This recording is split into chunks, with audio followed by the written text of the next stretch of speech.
Hey guys, I'm Jace, tbreeders.com. Wanted to do a quick video for feeding slings. I got a lot of teas here in the tea room, and I really enjoy doing the feeding of them. Really love it.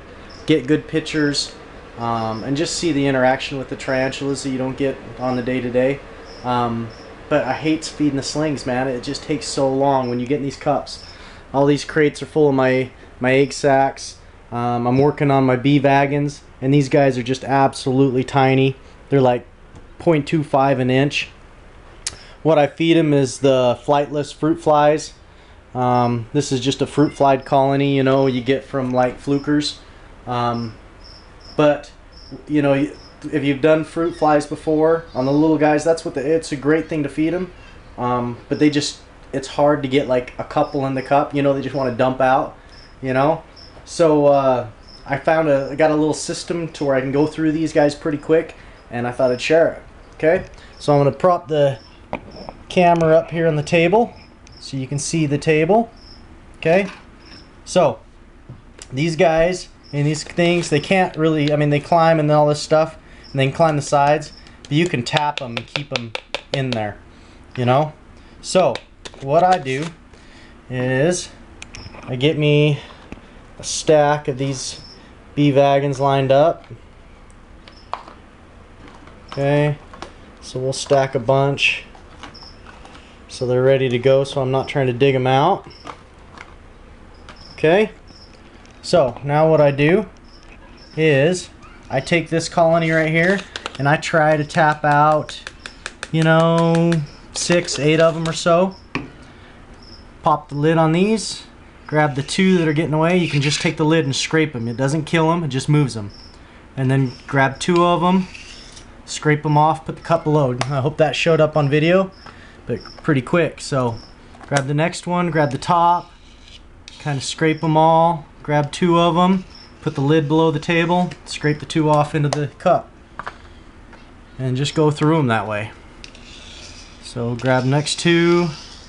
That's why I like these cups. Another reason why I like these cups, it makes it quick and easy to scrape them off. So there's 4 of them fed. So we tap some more out on the table.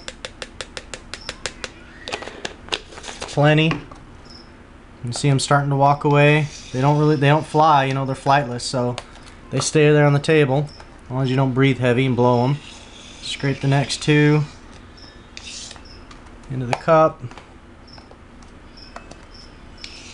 2 more into the cup, and 1 back here. I'm gonna grab, trying to get away from me, and the other 2 into the cup, just like that. So it goes pretty quick. It's a lot better than trying to tap that thing into the cups, because when you do that, you get like 20 of them all dumping in, you know, and it gets pretty. It's hard. I mean, you overload them, you know. So that way you can get an even amount. You can put 2 in them, 3 in them, you know. I try to feed them once a week. Sometimes it goes every other week, but I try to do it once a week. Try to give them 2 of them a week. Drop 2 in just that way, you know. And it goes pretty good. When they get bigger, I work on mealworms. They really like the mealworms, and they're easy to breed. You know, you just put them in a drawer. This is my mealworm drawers. You know, there you can see the beetles and the mealworms in there. So put pieces of potato and stuff like that in there, and this is all just oatmeal, you know. So they go from the fruit flies to the mealworms, crickets. I sometimes do crickets, especially when they're bigger a little bit, you know. I try to mix it up a little.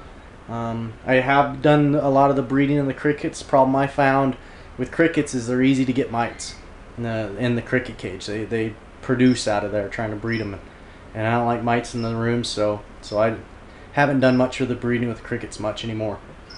But yeah, hey, it's a little bit quicker, a little bit easier. It's what I've found. I'd love any other ideas, but seems to be working pretty good for us here, so I thought I'd share it. Hope you enjoyed it. Thanks, guys.